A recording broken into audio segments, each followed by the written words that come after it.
Pemeran sekaligus presenter Fenita Arie mendesak konten kreator Willy Salim untuk segera menghapus kontennya tentang masak rendang di Palembang yang viral. Baru-baru ini, warganet dibuat heboh karena aksi Willy Salim yang memasak rendang dari satu ekor sapi di Palembang, Sumatera Selatan. Awalnya, Willy Salim berencana memasak rendang dalam jumlah besar untuk acara buka bersama. Namun, di tengah proses memasak, rendang yang memiliki bobot ratusan kilogram itu raib dalam hitungan menit, yang diduga diambil oleh warga saat Willy sedang berada di toilet.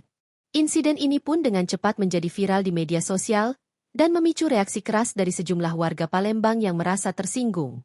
Meskipun Willy Salim telah menyampaikan permintaan maaf dan menegaskan tidak berniat menyalahkan warga Palembang, kontroversi masih berlanjut. Pun hingga saat ini, konten tersebut belum dihapus oleh Willy, walaupun ia sudah mengunggah permintaan maafnya. Perangai dari Willy tersebut menuai reaksi dari Fenita Arie. Wanita yang berasal dari Palembang ini merasa sangat kesal, sebab kekasih dari filmmaker tersebut tak kunjung menghapus video tersebut. Pun, istri dari Arie Untung ini mengungkapkan bahwa istilah rendang hilang masih tetap digunakan.